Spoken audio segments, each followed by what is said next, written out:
PSG Fan TV, bonsoir à tous. Score court, assez court, 1-0. On remporte une 14e victoire en Ligue 1 Conforama. Est-ce que le score reflète la physionomie du match? Le score reflète la physionomie du match, étant donné qu'on a eu des occasions franches, on a manqué de réalisme, notamment en seconde mi-temps. Pour moi, ce match-là, on doit le gagner. Peut-être 2-0 max, tu vois, 2-0 max. Là, je suis un peu mécontent, tu vois, qu'on ait gagné que 1-0 parce que je pense qu'il y avait la place pour mettre le second but. Après, que penses-tu de ces hésitations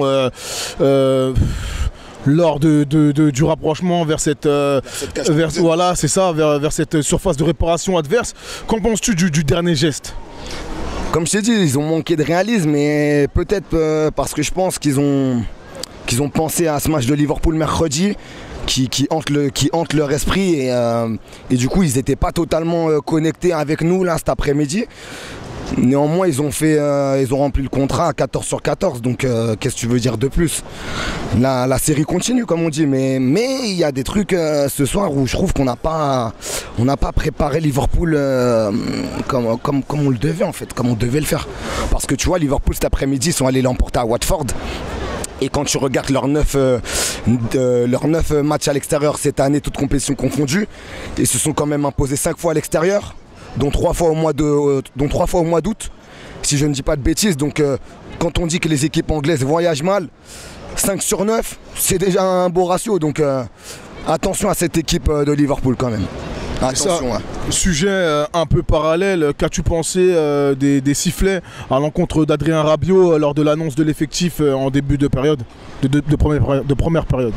J'en ai entendu certains, je pense que c'est sûrement dû à un ras-le-bol des autres supporters parisiens du fait que voilà, on ne sait pas où on en est par rapport à lui.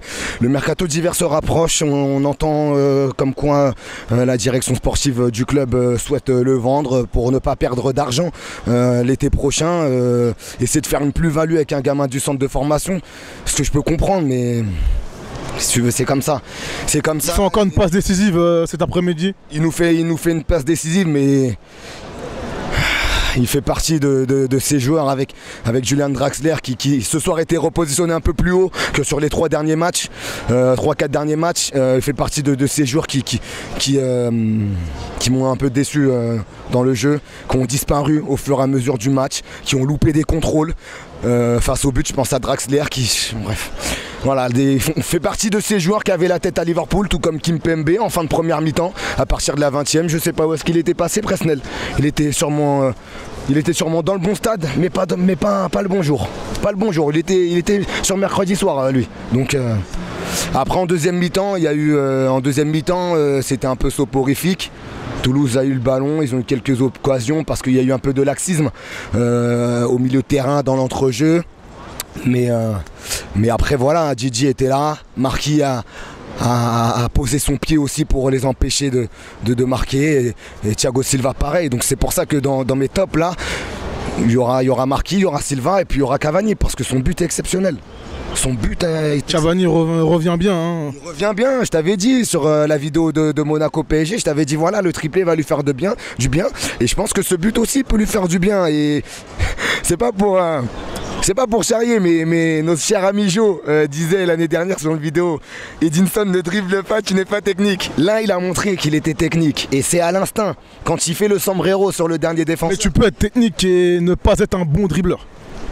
Je vois ce que tu veux dire, mais là, non, le mec, il l'a eu, tu vois. Il l'a eu, coup du sombrero, il a enchaîné. C'est un vrai but de numéro 9. Et juste pour ce but-là, je suis obligé de le mettre dans mes tops. Parce que voilà, on aura besoin de lui contre Liverpool, compte tenu de ce qui s'est passé sur le break international. Ouais.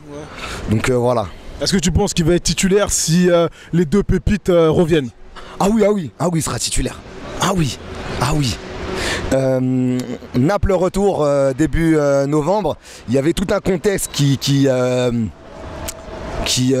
parlait pas pour Cavani, tu vois. Il était on ne sait pas trop ce qui se passait dans sa tête et du coup il sortait pas des grosses prestations pour nous comme il avait l'habitude d'en faire.